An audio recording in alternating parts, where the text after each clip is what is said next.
GPTA, SELG, and Teachers Association. So, congratulations everyone to each one of you who have stepped up and accepted the responsibility of leadership, no, for your organization. So, thank you so much for accepting this challenge, no?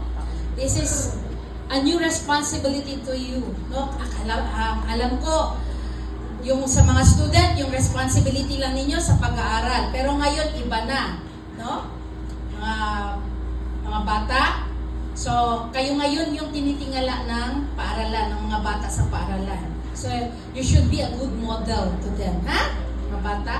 And to you, parents who are here, thank you so much for accepting the responsibility. Abinimo ka ng pagka-president sa classroom. Di biyagin po na, no?